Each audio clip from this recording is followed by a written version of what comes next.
Hello and welcome to Let Me Bore You to Sleep. My name is Jason Newland, and please only listen when you can safely close your eyes.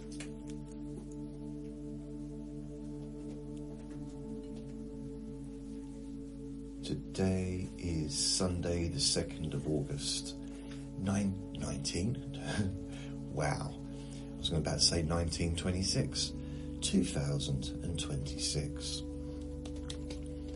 It is 2 minutes to 12 in the afternoon, or 11:58 a.m. It's sunny outside now, but earlier on, when I took Vinny out about 8, it was foggy. It felt like I'd woken up in October. I'm not complaining, I'm not. There will be some people that complain when the weather changes. There will be some people, guaranteed, someone, somewhere will be moaning, saying, you know, in like September, October time, maybe November, where did the summer go? We didn't even have a summer this year.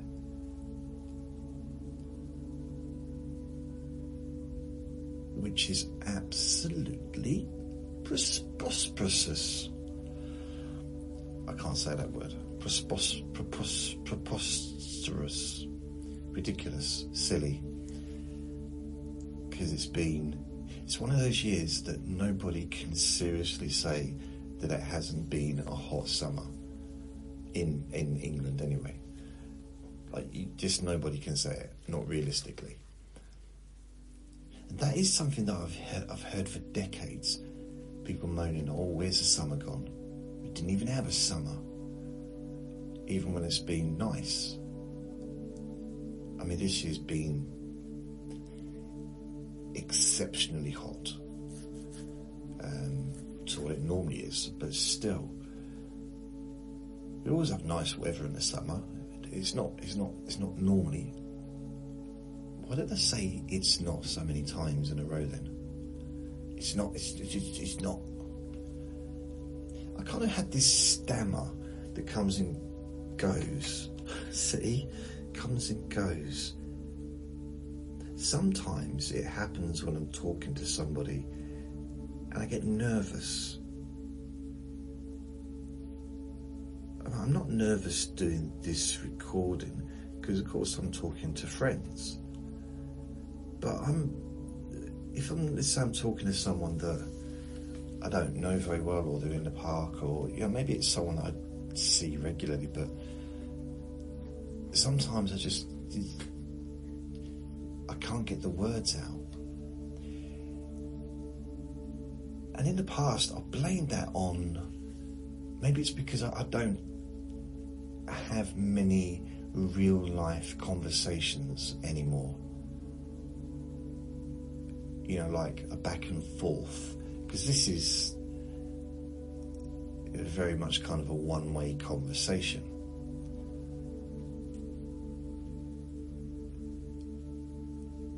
And I've only really got 2 people I talk to. I've got my neighbour downstairs and I've got a neighbour over the road who he comes and visits fairly regular, like once a week or something, and we have a chat for an hour or 2.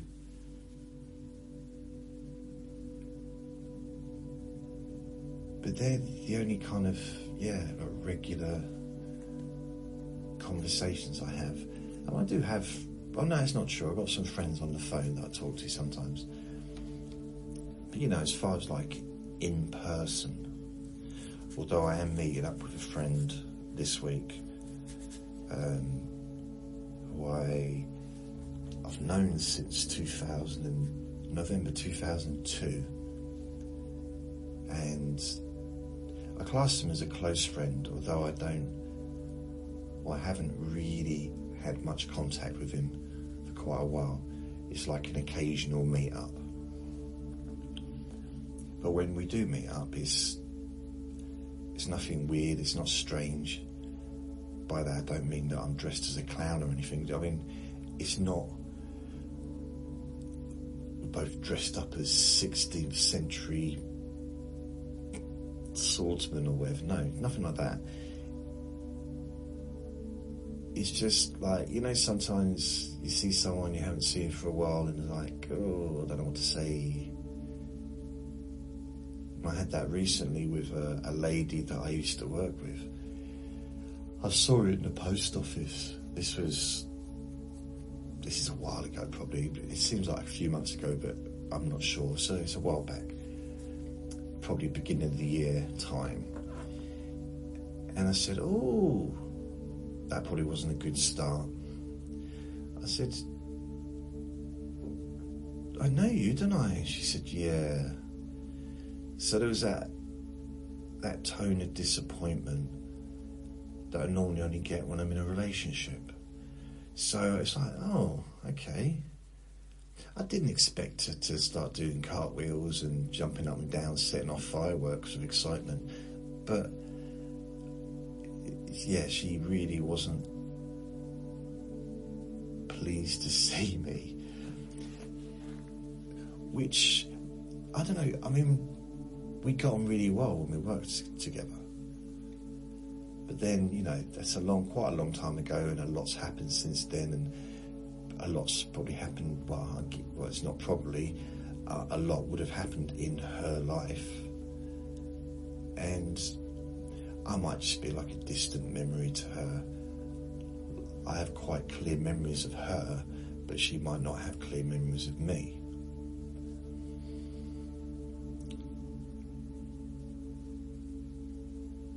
Yeah. I'm starting to think that maybe I've got quite a good memory.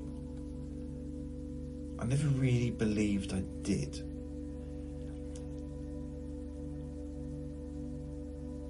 And it's not necessarily a memory, it's not, is it ideation or whatever, photographic, whatever they call it, memory. I definitely haven't got that. I can't remember every single thing that's ever happened. I find that hard to believe that anyone can, but apparently some people can. I still don't believe it. I don't believe it. I don't know why. I find it hard to believe that if I said to somebody, okay, think back to 17 years ago,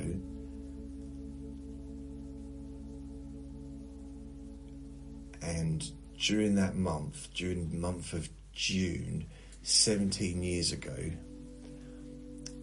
you purchased something online. What was it and how much did it cost? Now that's quite a vague thing that you could answer possibly if you kind of keep track in your mind if it's a big purchase. You know, if you bought a car, then you might remember that for the rest of your life because it was quite a large purchase. If you bought a house, you know, then you're probably always going to remember the month that you moved in. But pretend, I mean, I would. I remember the month I moved into this flat. But then again, I remember the months that I moved into pretty much all of the places that I lived, most of them. And I remember every single place I've ever lived. Pretty much every landlord and landlady. There's been over 50 since I left school. But then I don't remember all my teachers at school. See, so that memory's not there. So maybe it's just the things that I took notice of. So it's almost like I don't have control over what sticks. But what does stick is the things that are kind of meaningful to me. And moving a dress, starting a new job, or moving, or getting sacked, or being evicted, all those things were quite meaningful at the time. being at school, the meaningful parts of being at school for me was when I was 7 and I started junior school, a new junior school with my new mum and dad. And then I remember the second junior school I moved to, and then I remember the third junior school I moved to. So I went to like 3 junior schools. There's only 3 in that town. I went to all 3, just because we moved twice.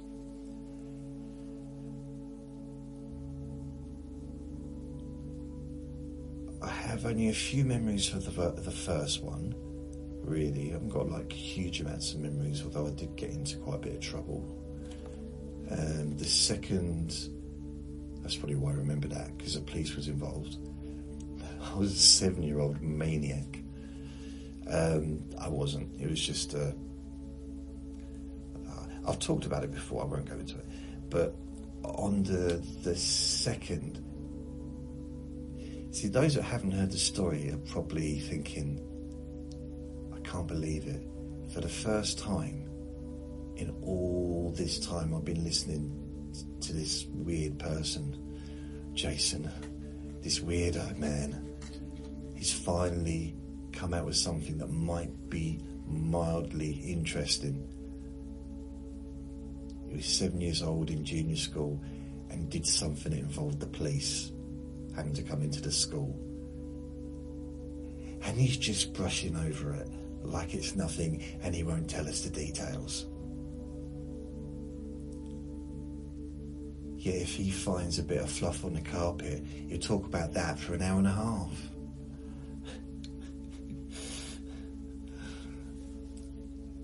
I am selective, to be honest. I don't. It's not really an interesting. Yeah, I'll come back to it.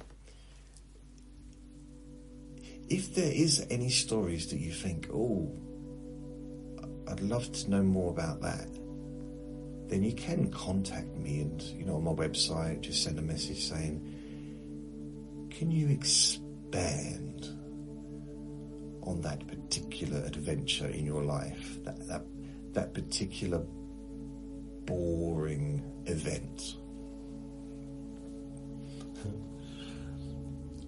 The second junior school, I would be 8 when I was there. And again, I remember parts of it, a few bits and bobs. That's when I started making friends. So I was there for a year. So I was there long enough to make friends. I had a best friend that lived in the same road as me. I had my two best friends that lived in the same road. One was like 3 doors up, and one was probably 8 or 9 doors up. It was like around the corner. His name was Ian, and the other one's name was Andrew. Why do I remember their names? I don't know. And I remember what they looked like as well.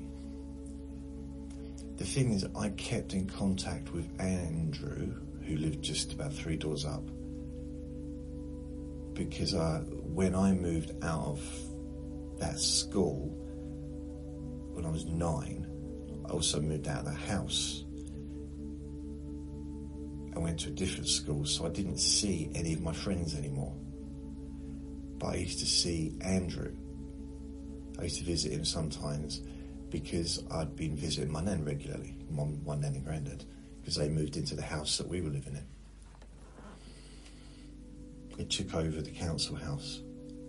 I wonder if that's still allowed today. I know they do council swaps, but my dad had a council house.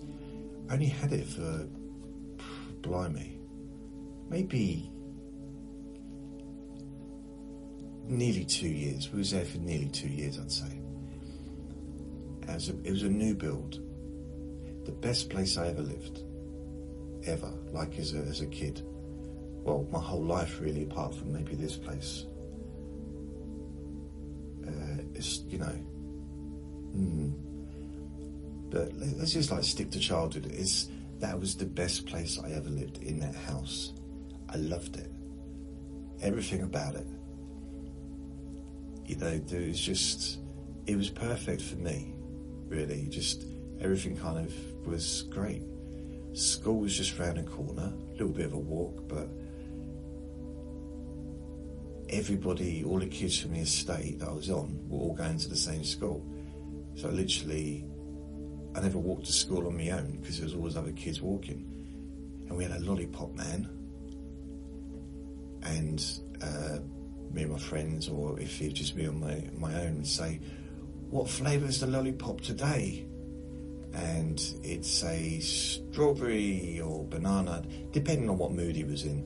Sometimes he'd just hit us with it or chase us. But generally, for those that don't know what a lollipop man is, or a lollipop lady, we just happen to have a lollipop man, but you could have either.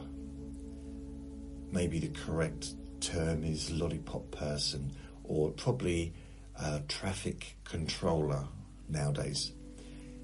Basically what they are, if you don't know, is they usually operate outside a school or near a school so that the children can get across the road safely, especially if it's like a busy road. So what they do is they get the kids to stay on the pavement,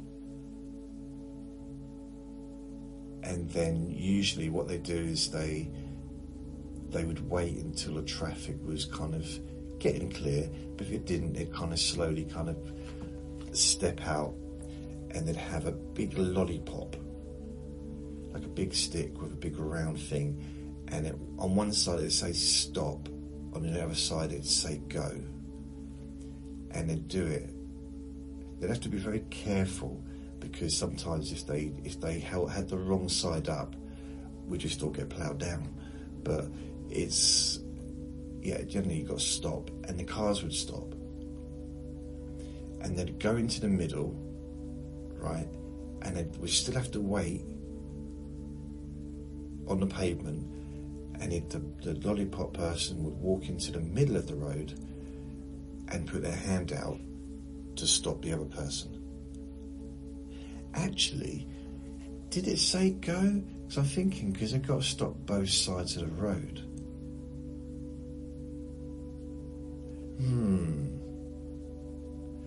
I'm not sure. But anyway, they go to the middle of the road and stop the other side from coming.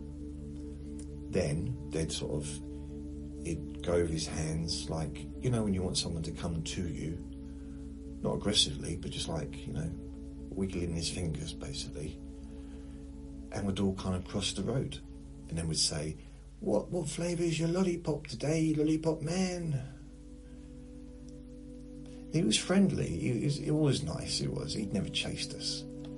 He was never grumpy. I think there was one time he was a bit rude. I think he must have had a bad day or whatever, but he said, I remember him saying to me,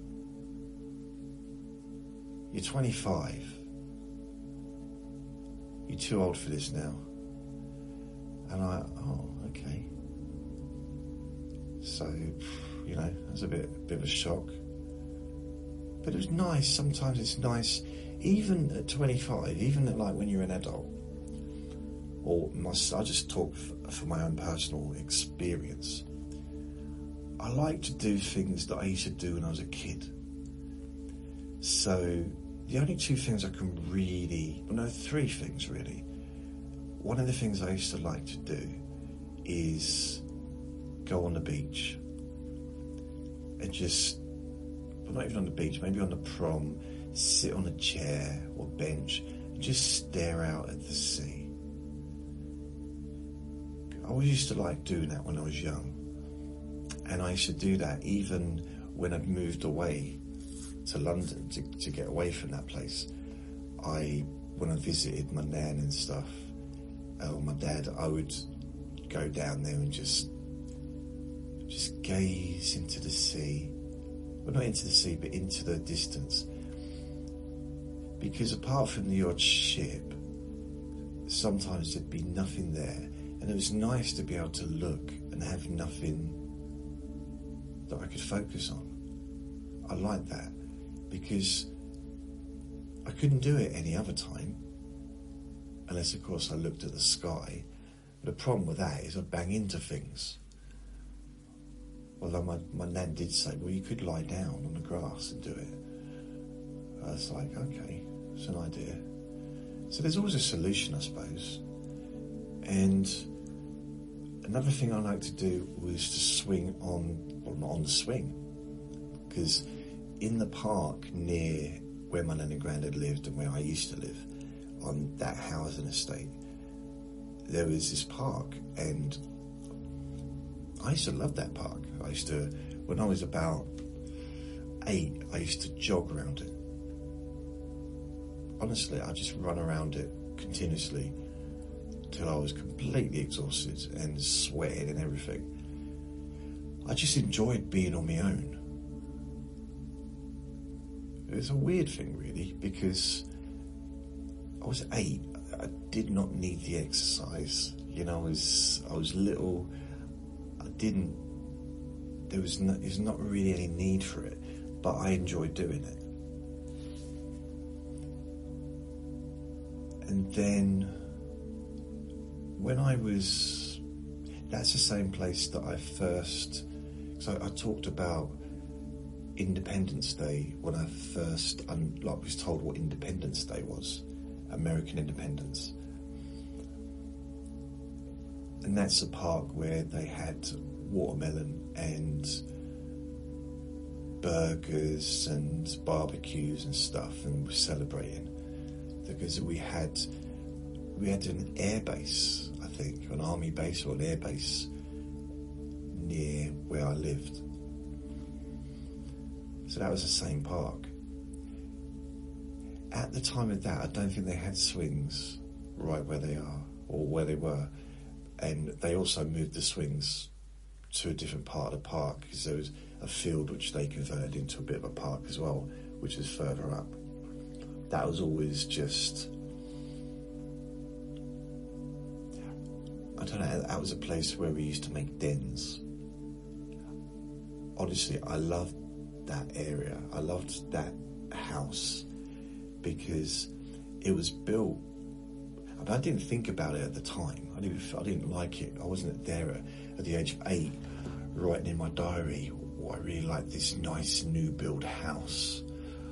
Oh, it's so new and fresh. And I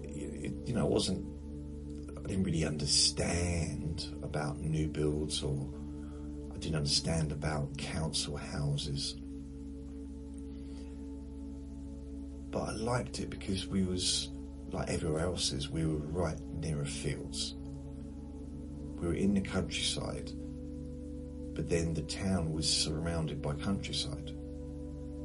I mean, pretty much anywhere you live in the UK is countryside. This is what we are. Anyone who's flown over this country knows that. It's just fields with towns dotted around, and bigger places like cities and littler places like villages, and they're all connected by little roads or motorways. But they're clearly built in a field. That clearly used to be a field, and they built on that land. So there was a lot of land that hadn't been built on, that was derelict, that was kind of overgrown, and me and my friends used to play in it and build dens and just run around playing hide and seek and make bow and arrows and things like that. So it was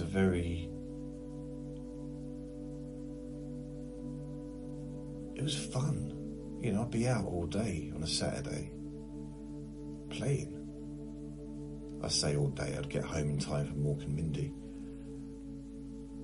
How did I know what time to get back? Because I don't think I ever had a watch. Unless I did. Maybe I did. I used to like Saturdays. It was very leisurely. Get up, didn't have to get up at any specific time on a Saturday. Although generally it was a small house, so we'd all pretty much wake up the same time. Plus, I was young and I wanted to wake up early, really, to watch the cartoons. Saturday morning cartoons with my brothers, actually. And they shared a room together. They had bunk beds, and the parents were in the other room. I mean, I was in a box room. It wasn't a big room to sleep in. It wasn't really, not really a bedroom-sized room. I don't think you'd legally be able to rent it out as an actual bedroom. I might be wrong. I mean, when I moved out, I know I'm thinking of something else. When we moved out, that room, when my nan and granddad moved in, they just had it as a box room. And then when my granddad passed away, my nan had a bed in there. So I used to stay in that room. There'd be a double bed in the spare room, and that'd be pretty much for her kids to stay in if they visited, the ones that weren't in that town, which was my 2 uncles and my 2 aunties. My dad lived in the town, so he didn't need to stay over, although he did live with them for a little while, I think, at some point. I stayed there for about a week. This is when I was living at my step-grandmother's flat on the camper bed. They basically, during that period, they went on holiday twice. They left me there the first time. The second time, she refused to leave me there on my own. So I think I might have made a mess or something. So I stayed with my nan and granddad for that week. Because I was working in a chip shop as well. I felt welcomed by my nan, but not really by my granddad. I think he liked doing his own thing, he had his own routine, and I don't think he really wanted me around. But then I wasn't really around much because I was working most of the time. I was really only there in the evenings, and it was just for a week. But I've got quite fond memories of it, actually. There's one, I always got on breakfast, got fed, in fact, I might have even got a cooked breakfast, which was good. There's one particular memory is UB40 had a song out called Our Own Song.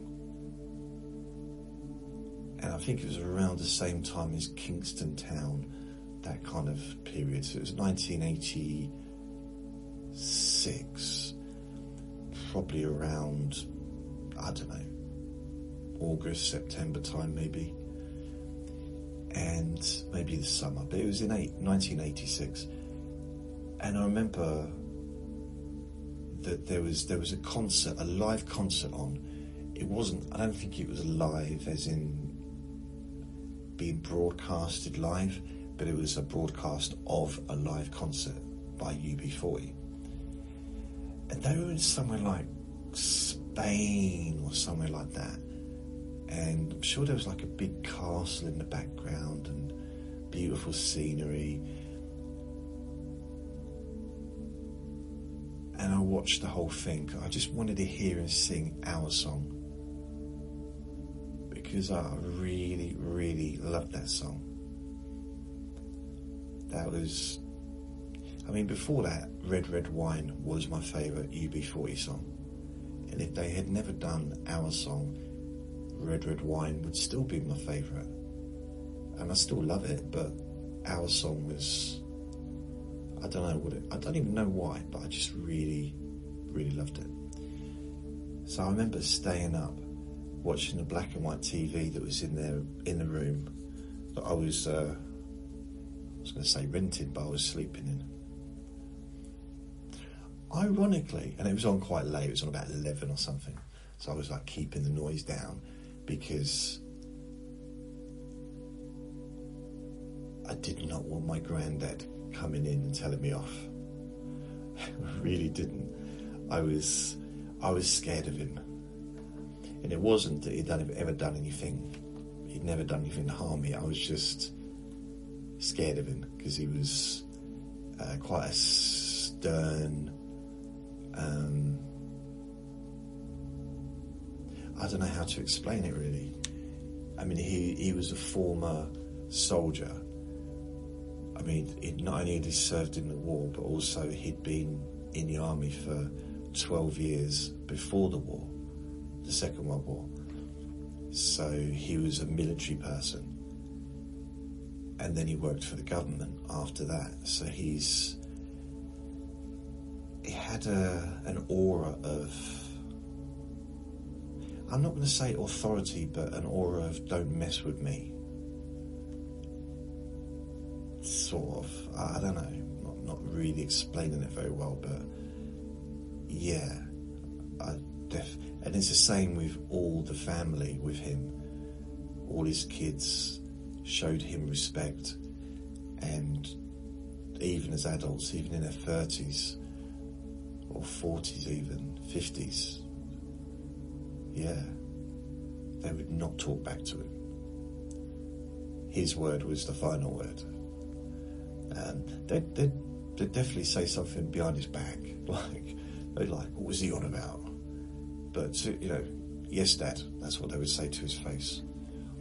Because he just had that sense of, I don't know, authority. I'm not even sure if it's that, possibly. But it's not, I don't think he demanded respect, but he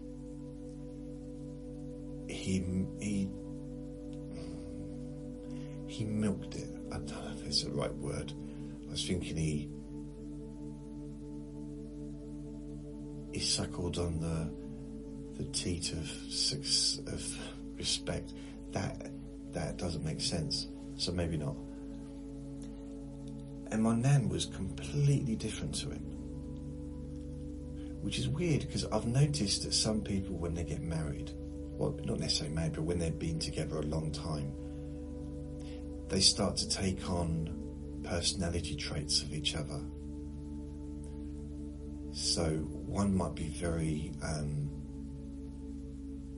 one might be a bit negative, now one might be super positive.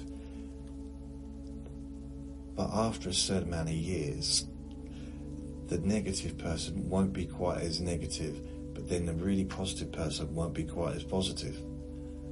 Otherwise they've taken on each other's stuff. And maybe that's just the natural way of things. Yeah, I'm just thinking of someone, and it's amazing that sometimes they come out with stuff that sounds just like the person they married. And they would never have come out with something like that 30 years ago. And the reason I liked them is because they weren't anything like the person they married. But yeah.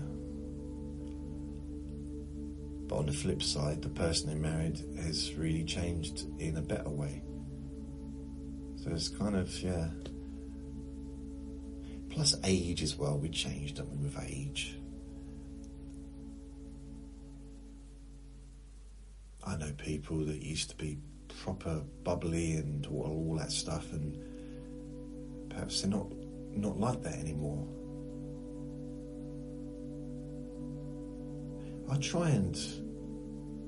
My biggest fear is, and maybe I probably do it a little bit, but one of my biggest, it's not my biggest fear, but one of my concerns is that one day I'll end up being one of those people that everybody avoids.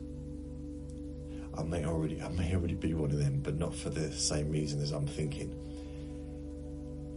One of those people that everyone avoids because all I talk about is my health conditions, or I tell my life story, but all the bad stuff, like continuously, and I'll go through the same stuff.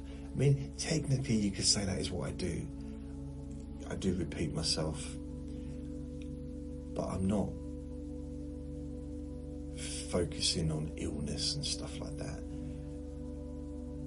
And I've seen people, quite a few people over the years,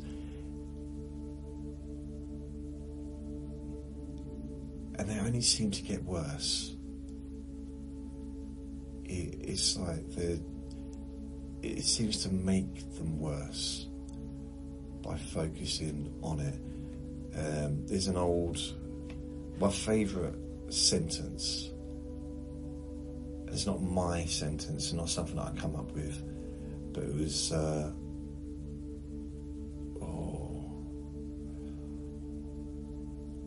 do know the name, but it's gone out of my head at the moment. But the sentence is, we become what we think about. And I do believe that, and I do try and live my life around that one sentence.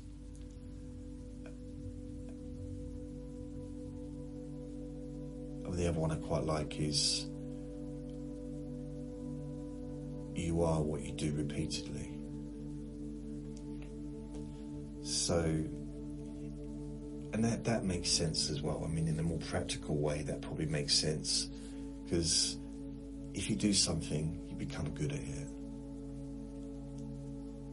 And that could be writing, that could be painting, that could be doing music, it could be in your job, or it could be moaning, it could be complaining, it could be feeling sorry for yourself. Whatever we do regularly, we become better at it. It's just natural, isn't it? It's just like if I lost my vision for whatever reason, and I stayed in this flat, I probably wouldn't be able to because it's upstairs, but you know, even if I stayed in this flat, for example, I'd be banging into everything. But eventually, I wouldn't. Eventually, I'd be able to manoeuvre and probably imagine never bang myself unless someone moves something. That'd be Vinny. Because he's so cheeky, I know that he'd start moving furniture around just to wind me up. Move a chair away, move the bed to the other side of the room, just so he can have a giggle. He's a naughty boy. You don't realise, you think he's so cute. No, he is a cheeky little monkey. That's what he is. All I'd hear all day is just him giggling. First of all, he'd hear the thump of me landing on the floor, thinking it's my bed and I'm on the floor. Or maybe I've landed on a table because he's moved the table there. And just him giggling. So yeah. Now, before I had a dog, I've never had a dog before. Vinny's the first time. And I used to find the guide dogs for the blind phenomenal. Like, wow. Since I had him, I honestly don't think I could ever trust a dog to help me cross the road. And I know they're trained, I know it's amazing, they're brilliant, and they change people's lives, I know that, I'm not mocking that. It's just, what if I get a dog like him, with the same attitude that he's got? He'll be pulling me into traffic. He'll be tripping me up. You know, he's like on purpose. He's a cheeky monkey. No. I couldn't trust a dog. He's put me off trusting dogs ever, because he's constantly, I mean, sometimes I'll be brushing my teeth and he'll just lie down right behind me knowing that when I turn around I'm going to trip up. Other times he purposely trips me up. Do you ever see, I'm trying to think, like with his hands, he'll put his hands around my ankles as I'm walking, trying to trip me up. It's all a joke to him. Don't be puffing and huffing down there, Vinny. I can hear you. I know you're awake. And he knows I'm talking about him. The other place I used to like to go, I used to like to play on the swings in that park in my 20s, even in my 30s. And this might sound weird because, like, you know, adults, what you do playing on the swings when you're an adult. I wouldn't do it if there was anyone else around. And I'd visit my nan. It would usually be during the day, if on my day off or whatever. And I'd just have a little play on the swing because it reminded me of being a little kid. It reminded me not just of being a little kid, but being a little kid in that park. Where I used to live up the road and visiting, because it was hard to forget the park and hard to forget the house because my nan and granddad lived there for decades afterwards. Well, my nan did anyway. She was there till about 2012, I think. So from 1979 to 2012. How many years is that? 25 years? 79, 89, 99, 2009. Wow, isn't it? 79, 89, 99, 2009, 10, 11, 12. So it's 33 years she was living there. Or 32 years. It might have been 2011 that she moved into sheltered accommodation. I don't know exactly. I'm not 1,000,000% sure.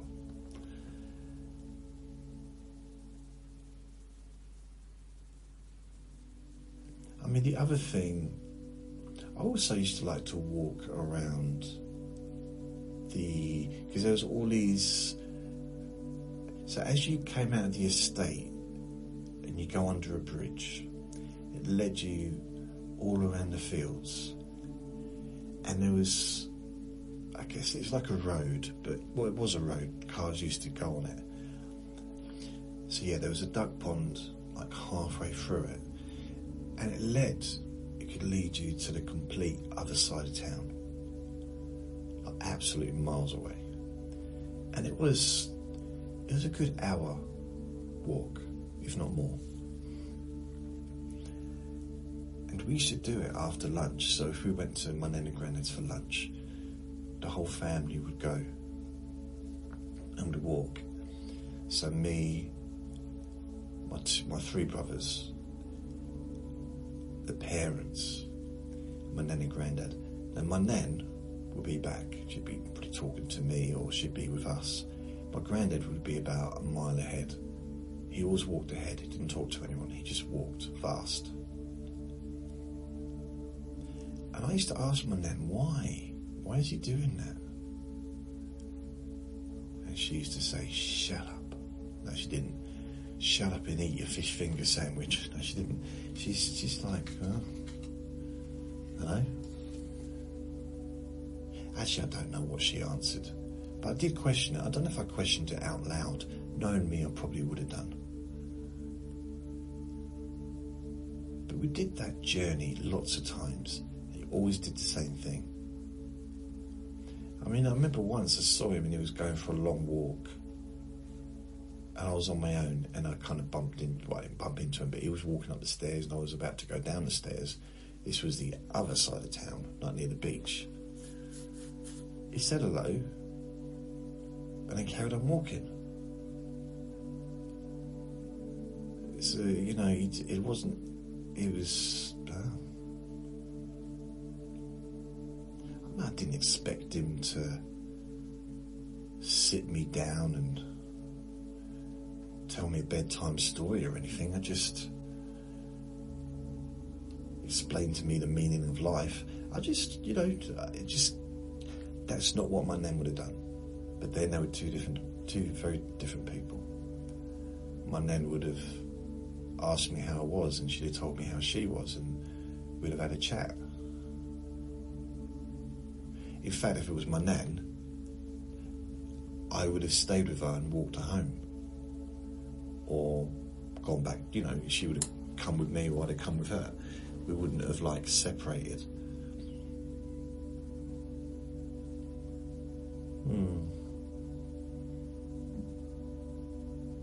I miss seeing her. Yeah. But I'm glad they moved into that house. I'm not glad that we moved out of the house, because that was the best period of my childhood, and that was probably the happiest time of the family. But if they hadn't moved in, then they'd have stayed in London, and I would never have kind of got to know my nan. We would have visited and they would have visited us. But if they'd have stayed in London and we moved into the other house, because we had to anyway, because there was a new baby and there wasn't enough room in the house we was in. And I wouldn't have got to know my nan the way I did if she'd have been in London. Saying that, I moved to London, didn't I, when I was 20? So potentially I would have seen her more often than I did when I was in London. I didn't think about that. Because basically North London's not far from East London. London's not a big place, distance-wise. It's a big place as far as the amount of people are there, the amount of houses and the amount of buildings, the amount of roads. And it seems bigger because everything takes ages to get to because of the traffic, if during the day. But if you travel at night, like 2 a.m, for example, you can get to places in such a short period of time. That's when you realise how small London is as an area. I remember I had a girlfriend in Ealing, and Ealing Broadway was a heck of a journey on a tube. I have to go to Stratford, get on a central line, and it'd be take about 17 weeks to get there. Slight exaggeration, but it was a long journey. It was the end of the tube. Just wait for him to stop drinking and slurping.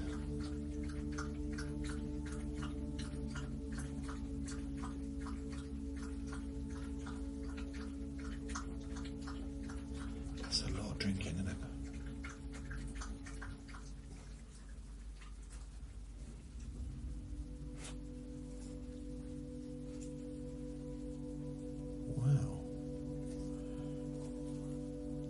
That's a thirsty little cat, isn't it?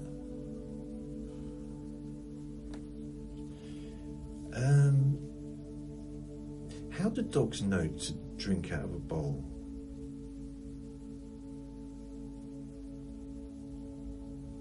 What would happen if we just gave bowl, if we just put a cup or a glass of water on a table, and so the dog could get to the table? How do we know that it wouldn't just pick it up and start drinking it like we do, out of the cup or the glass? We don't even give them a chance or an opportunity to do that, do we? Maybe they're licking the water out of the bowl thinking, this is degrading, why can't I just have a glass like everyone else? Why can't I have a cup of tea like the rest of the household? Maybe they're thinking, why have I got to eat out of a bowl? Why can't I be at the table like everyone else and enjoy the conversation. Some of the conversations.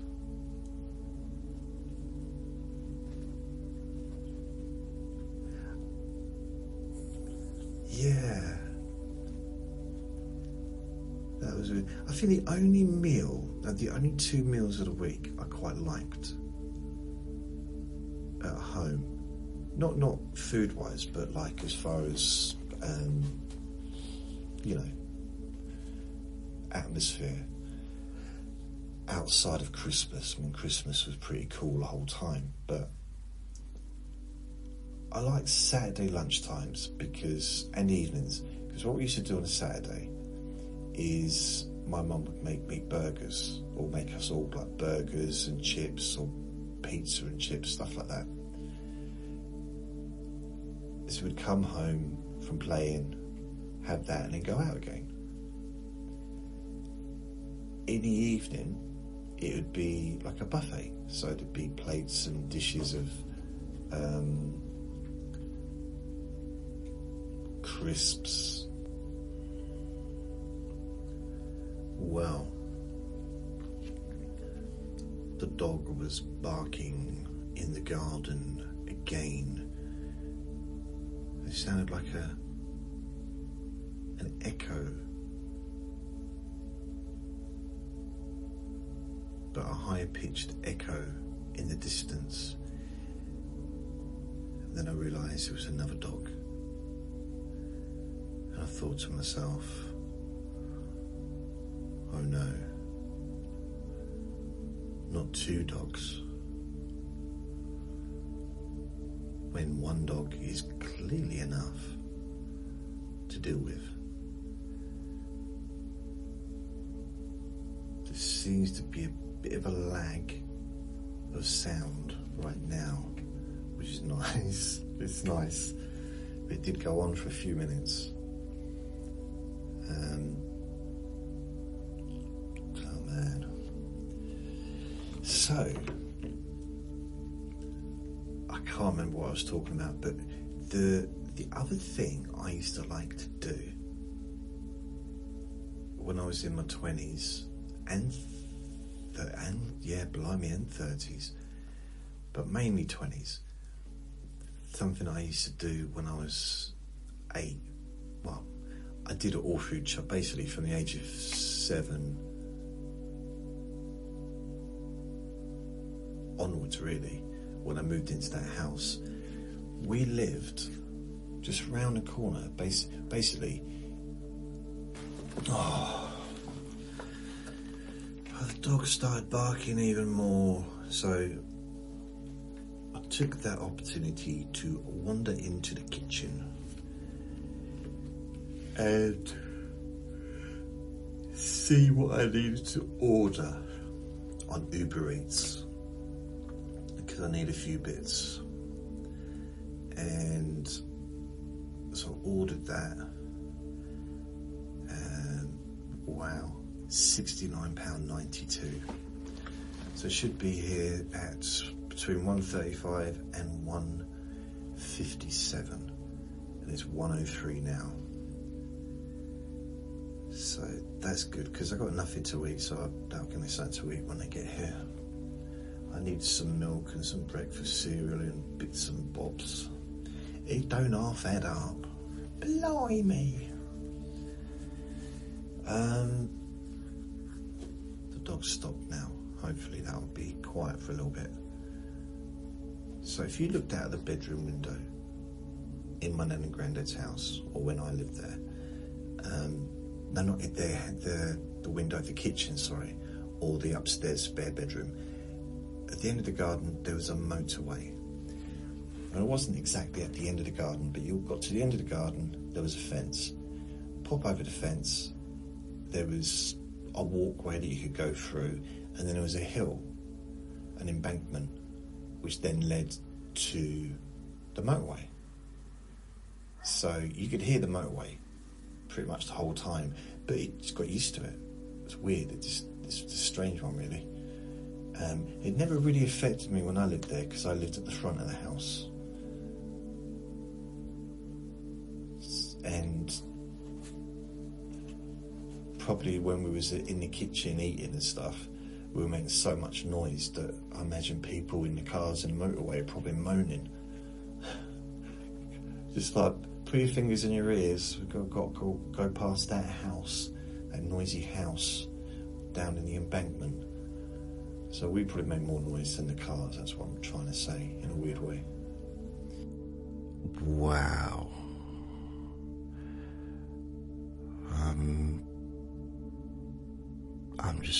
I'm gonna have to... Oh, got hiccups now.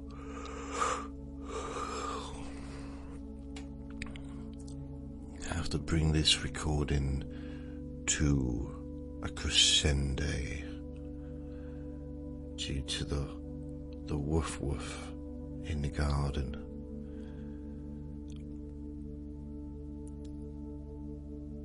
Never mind. I'll be back again, hopefully tomorrow. So thank you for listening, and remember to be kind to yourself, because you do deserve to be happy. And be gentle with yourself. You deserve to feel safe. Lots of love.